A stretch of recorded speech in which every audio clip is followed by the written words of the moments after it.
McCauley. I'm in the church this week, praying off Syracuse, New York, and it's December 14th. Wow, it's amazing to me that it's December 14th, 2023. I remember when my grandmother, who lived in 96, just couldn't wrap her head around the 2000s.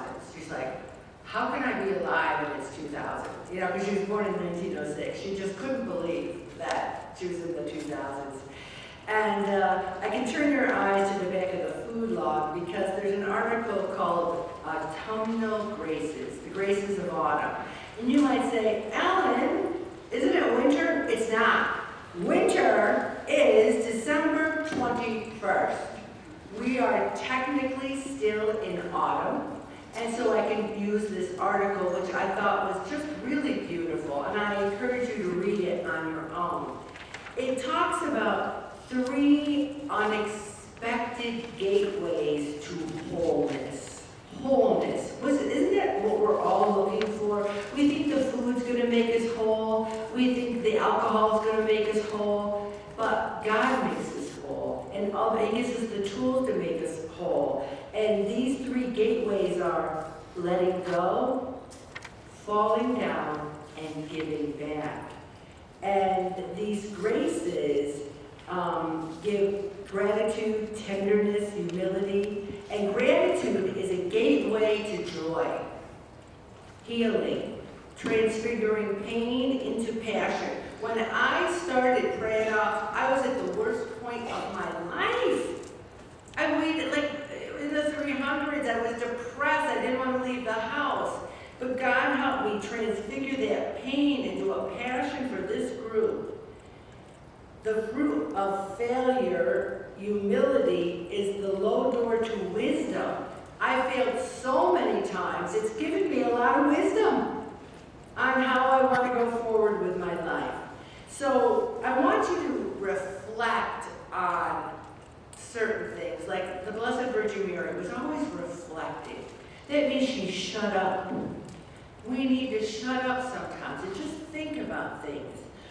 For every golden gift withheld surely turns to lead and weighs us down with worry or woe. We think if we don't have what our neighbor has, or if we don't have what our sister or brother-in-law has, we end up having worry and woe over it. But it's really not about that. Autumn invites us to let go and surrender, just like the beautiful leaves. When I see the geese flying away, it always makes me sad in a way, but I know they will come back. There is no happiness without thankfulness, no healing without hurt, no wisdom without diminishment.